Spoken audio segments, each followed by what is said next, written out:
What if the very circuits that make you you, your personality, habits, even sense of humor, began to vanish one quiet day? Not through injury or heartbreak, but through a hidden erosion inside your own brain. What happens when the architect of your identity quietly dismantles the blueprint? Today, we explore a condition that does exactly that. Welcome to Neuro Psycho, where we explore the fascinating crossroads between psychology, the brain, and everyday life. Subscribe now to keep exploring how your brain shapes the world around you. Today's journey takes us into the mysterious world of frontotemporal dementia, or FTD, a neurodegenerative process that doesn't steal your memories first, but your personality, language, and behavior. By the end of this episode, you'll understand what FTD is, how it subtly rewires brain networks, why awakening awareness matters, and what it tells us about the fragile tapestry of who we are. Frontotemporal dementia, or FTD, isn't a single disease, but a group of neurodegenerative conditions that gradually damage the brain's frontal and temporal lobes, areas responsible for our decision-making, emotional regulation, social behavior, and language. Unlike Alzheimer's, which often begins with memory loss and typically affects people over 65, FTD tends to appear earlier, usually between 45 and 65, and it doesn't start by erasing memories. Instead, it begins by reshaping how a person thinks, speaks, and acts. So what does that actually look like? You might notice someone becoming unusually blunt at work, saying things they'd usually filter. A kind and considerate partner may grow distant, insensitive, or apathetic. Some people develop new and compulsive habits, overeating, excessive shopping, or losing their sense of personal boundaries. These aren't random quirks or mood swings. They're signs that the brain's regulatory systems are slowly coming undone. Why? Because the frontal lobes act as the brain's internal conductor, coordinating judgment, empathy, self-control, and socially appropriate behavior. The temporal lobes, meanwhile, help us interpret the meaning of language and emotion. When these regions begin to deteriorate, the result isn't memory loss. It's a shift in how someone relates to the world and how they're perceived by others.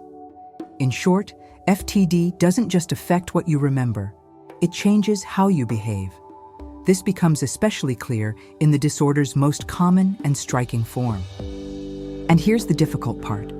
The person affected is often unaware of these changes. Loved ones might describe it as though someone else has moved into their body. But this transformation isn't deliberate. It's not a psychological choice or a personality flaw.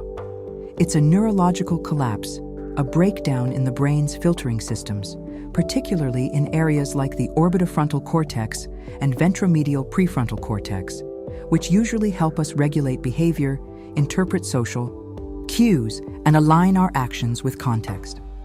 Think of it this way. It's as if the brain's internal brakes are failing. Without them, impulses that would normally be caught or suppressed simply flow through, unfiltered and unexamined. But behavior is only one dimension of this disorder. In other cases, FTD begins by eroding language itself. One subtype, known as the semantic variant of primary progressive aphasia, disrupts the brain's ability to understand and use meaning. People may still speak fluently, but the words lose their richness. They might refer to a lion as simply an animal or call a dog that thing with fur. Over time, their vocabulary narrows, not because they've forgotten, but because the conceptual framework has deteriorated, a loss rooted in the anterior temporal lobe. Another form, the non-fluent variant, attacks speech production, language, becomes fragmented and effortful. Sentences are halting, grammar begins to collapse, and articulation slows. It's as if the mind knows what it wants to say, but the machinery to express it is jamming. These variations remind us that FTD isn't a generalized mental decline. It's regionally precise, surgically targeting specific neural circuits, whether those that shape social behavior, control impulses, or structure our use of language. The symptoms might vary from one person to another, but the cause, the progressive death of neurons in key areas, is a common thread. And that's exactly why diagnosing FTD can be so challenging. Because the early signs often look like something else. Apathy might be mistaken for depression. Disinhibition could resemble mania or burnout. A sudden loss of empathy might be seen as relationship stress, not a neurological condition. Patients themselves often don't notice what's changing. And so their families and even clinicians may first turn to psychological explanations or suspect early Alzheimer's. But FTD follows a different path with different mechanisms and needs a different approach. And that misdiagnosis or the delay in diagnosis has real consequences. Because while the disease progresses silently, families are left confused, overwhelmed, and often unsupported. They may think their loved one is becoming selfish, indifferent, or erratic by choice. Relationships strain, careers collapse, and all the while the underlying cause, a neurodegenerative illness, remains hidden in plain sight. Frontotemporal degeneration is, at its core, a tragedy of identity, a slow and silent disintegration of the neural architecture that underpins who we are. It doesn't just impair memory or cognition. It strikes at our personality, our emotional depth, our capacity for connection and communication. The traits that once defined a person can shift or vanish, leaving behind a version of them that feels unfamiliar, even to those who love them most. And yet, as devastating as it is, FTD also reveals something profound.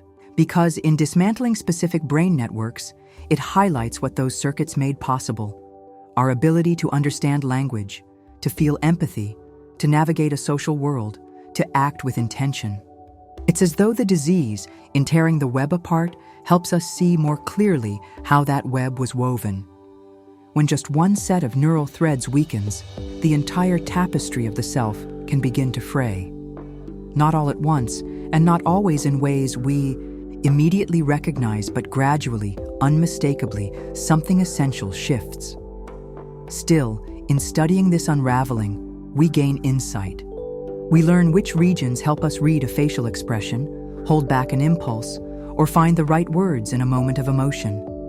We begin to see that our behavior isn't free-floating or abstract. It's grounded in anatomy, shaped by the integrity of precise physical systems. FTD reminds us of a humbling truth. The brain is not just a vessel of thoughts, but a living network that orchestrates how we relate to the world and to ourselves. When its circuits falter, the impact isn't just neurological, it's personal, social, existential.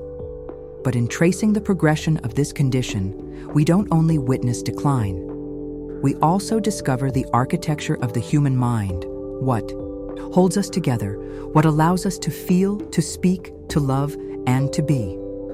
FTD teaches us that identity is not static, not ethereal, but deeply biological. And in that lesson lies both a warning and a form of wonder. We are as complex as the brain that sustains us, intricate, fragile, and endlessly revealing. If this exploration moved you, please like this video, share your reflections below, and visit the original article on neuropsycho.com, linked in the description, for deeper reading. For more articles, visit neuropsycho.com.